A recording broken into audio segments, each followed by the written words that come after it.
Greetings, I'm Michael Writer, and today we'll be talking about the 2024 Christmas event for Star Trek Online. Today we'll be covering the Eleos Intel Scout vessel, and this is going to be a preview, not an actual budget build. So let's see what the Doctor ordered. This is the Eleos Intel Scout vessel. I like to use some background information. This was released on 3rd of December on both console and PC at the same time as part of the Christmas event. The ship is based on the one that Dr. Beverly Crusher and Jack Crusher used in Star Trek Picard Season 3. This is the third hero ship that was introduced in the previously said Star Trek Picard Season 3. The other two happen to be the Constitution 3 and the Strike, which are basically the big hero ship and the big bad guy ship. Okay, well, moving on to actual, because we usually do, because I'm going to be covering some things about my budget build. Here's the quick rundown of the rules. So, as always, I usually like to not avoid talking about bringing additional C-Star patches into it. Most of my builds are based on a level 65 character, and I usually like to refer to. I've got basically day one builds usually have common drops, and everything else is able to pick up and get them easily by. And usually when I have multiple day X builds, I'll cover them. Most builds will allow me to put the will allow you to apply the day 90 stuff right on top of the day one build if available, so you can basically mix and match and just bring everything up when you can get them. Items that are basically not common drops or some repeatable mission rewards, because it's expensive and shouldn't really be replacing the day. And usually aren't replacing the later day builds. Item ranks, mods, and rarity usually don't get mentioned unless I explicitly say you've got to have this type of mod. And this is more of a guide for newer players, not an ideal means to get to do damage or tanking and stuff like that. Most of the time I will avoid using any limited time event items to be counted purely because they're not available outside of the same window that you got the ship in. So basically that's the reason why it's going to be there. Some builds some builds will have additional equipment slots, but this doesn't matter in this case because it's not a C-Star or a T5 ship. So consoles may be recommended when you upgrade to a T. When you upgrade them from the universal to add up to two additional universal consoles. And occasionally I will break a bender rule, a day X rule with lyrics. But day one builds are usually for those just hit level 65 and want to fly the ship right now. Some missions will be considered, but for most builds I usually start with the Solar Destiny as being the cut-off point. So anything before that can be used, but everything after that it won't.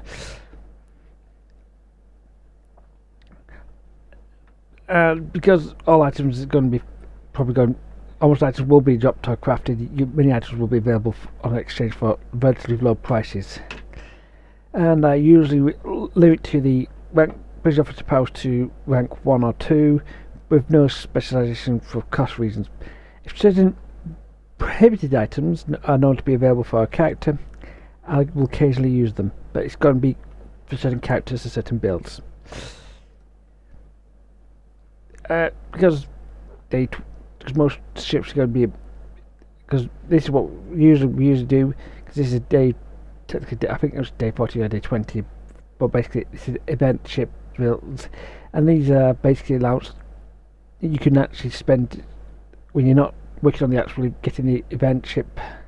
You can get yourself some other stuff. So basically, you can get I've made so all mission rewards can be collected within the 20 days of you getting up to getting the event ship, and certain event items will only be considered if the said event is active at the same time as the ship. Anything from the previous equipment is allowed. Day 30 is roughly the time where players would probably progress a reputation to tier 5. The tier 5's reputation will also be the point where you will unlock almost all items that are in the with that reputation, with certain alternate flavours being locked to tier 6. I've deliberately also quite a few times places I will deliberately mark that competitive will be delayed due to the difficulty of getting the match started, or completing the random TFO due to how you get out of it. Many event ships, such as this current one, will limit how you get marks during the event to easily obtain it, and all mission rewards are available if you haven't already guessed. Any equipment outside of any equipment attained for day 30 builds also can be used at day 60, and basically because day 60 is going to be the point where you hit the tier 6 reputations for most reputations, and tier 5 for competitive, when I've deliberately made delay that about 30 days. Rank 3 bridge officer skills are now available. Only a limited number of skills will be ignored just because of how hard it is going to be to obtain them for relatively cheaply. But you will have spent 2 months playing the game, so you might be able to do it. I've decided to not get one specialization bridge officer on this outside mission reward bridge officers. And this is something I'll always mention when I do these. Any equipment attained for day 60 builds can also be used. Reputation gear can easily be used for, and advanced gear such as the ISO mags or the rank 15 R&D gears such as the previously being raised are probably going to be obtainable by the player by 90 days in, and there's no limits on any specialization bridge officers, which is rare by 90 days. I've also decided to include something called paid considerations. These items are going to be quite often picked up from the C-store or some previous event rewards to get lucky for gear. These items will often be useful for a build, but I won't try and integrate them into a build.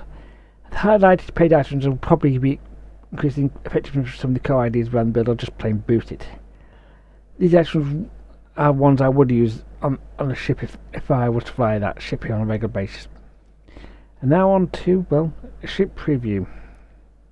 What we're looking at. So let's look at the stats. We won't be looking at the exact stats, but the big thing is it's got Commander Science, Intel, and a Lieutenant Commander Universal Miracle Worker, and then Lieutenant Commander Universal and Lieutenant Universal and Ensign Universal. I know the blog says different. They gave them the wrong information for the blog. As a scout vessel, as you just said, she's got a pile of universal bridge officer seating. So anything you can think of will fit in that slot. Those 4 slots, and the Commander Science. And that's it. Pretty much a guaranteed thing for scout vessels, because we've got flown a few of them before. With the 5+2 for waiting tier 6x2, the Commander Science, I could see a science focused build working really well here.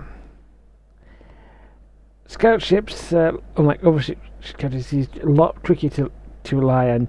You can't rely on the spam bar on PC and automatic trigger on consoles as much as you can on PC. Because automatic trigger on consoles. It's not. My initial impression that you might be considering a directed energy weapon build with the science-based build, and it will work to some degree. And this is the console. Well, this tooltip's huge. And that's the reason why I'm not going to bother. And I'm not going to bother reading it out because it's going to be. This first console is going to be matches where you slot it. So in this case, if I slot it in a in the science slot, you only get this bonus. But you can easily get it.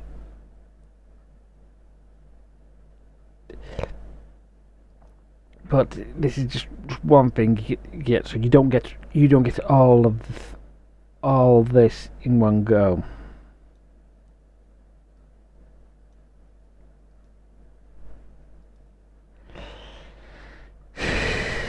So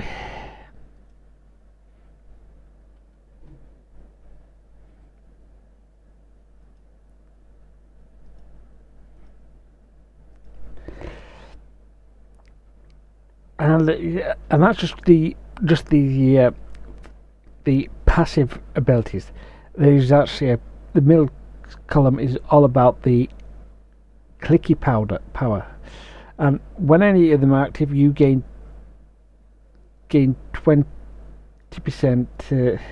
bridge recharge for when it's available, and that's just when every time you turn one of these free powers on. And well, so you can turn all them on individually, so it's very, very much a very nice thing to have it. This is, I believe, this has a potential to be one of the more powerful beta consoles in the future, due to how the custom power rerouting is working at the moment. This ship gives you 3 extra power abilities. It will drain about 15 power from a given subsystem, and then speeds up and recharge rate for your bridge officers. Each power effectively gives you effectively a decent bonus to your weapon system, due to either firing faster, hitting harder, or getting the crits higher. As preliminary testing goes, that we've found that the recharge rates increase due to how many powers we can get. I'm not sure but I'm personally not sure. I'm sitting that the Eleos is the ideal platform for the custom power matrix, but well, the console can be moved. And the actual trait, this is once every 15 seconds when you activate a shield heal bridge officer ability, you grant yourself and up to 10 allies within a 5 km radius 20% of your max shield capacity as shield duration for every 2 seconds for 10 seconds, and a bonus 30 to the exotic particle generator for 10 seconds.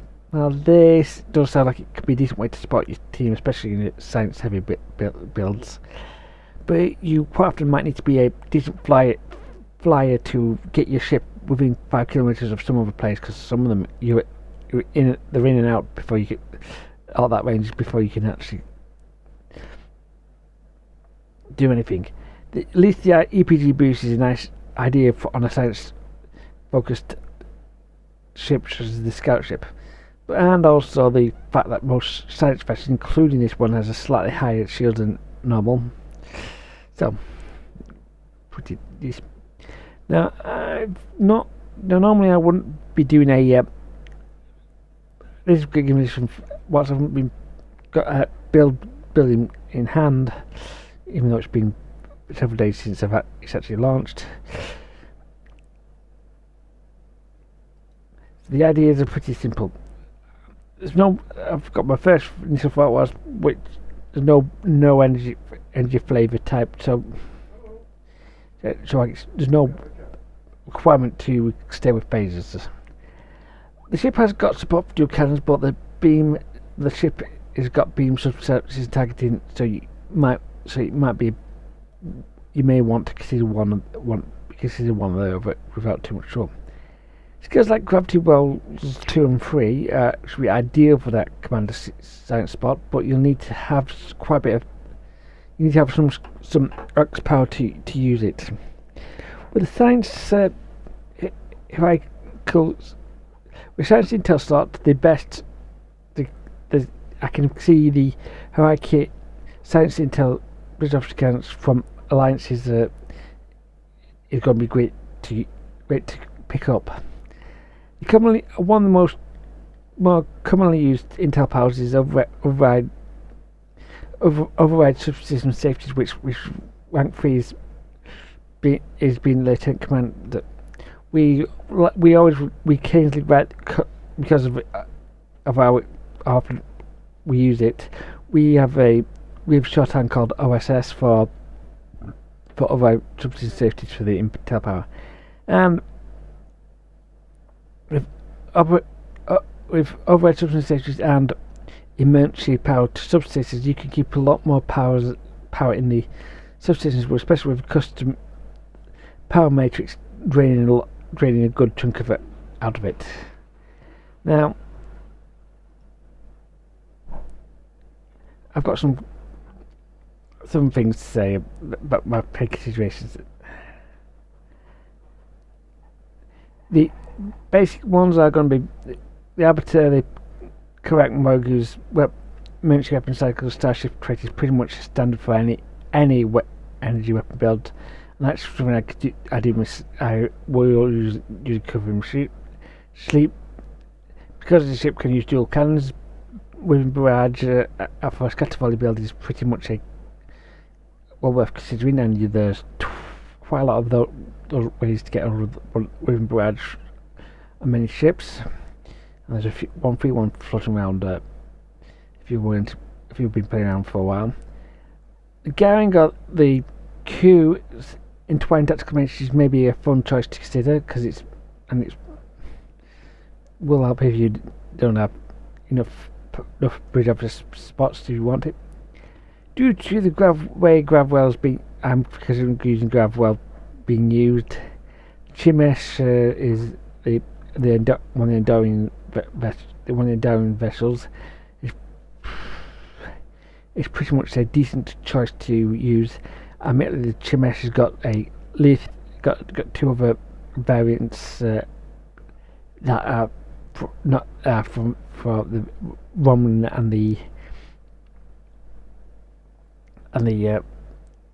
Klingon variants, basically. And with the Prime Summon Bell Spore infused anomalies, that can really make things really help.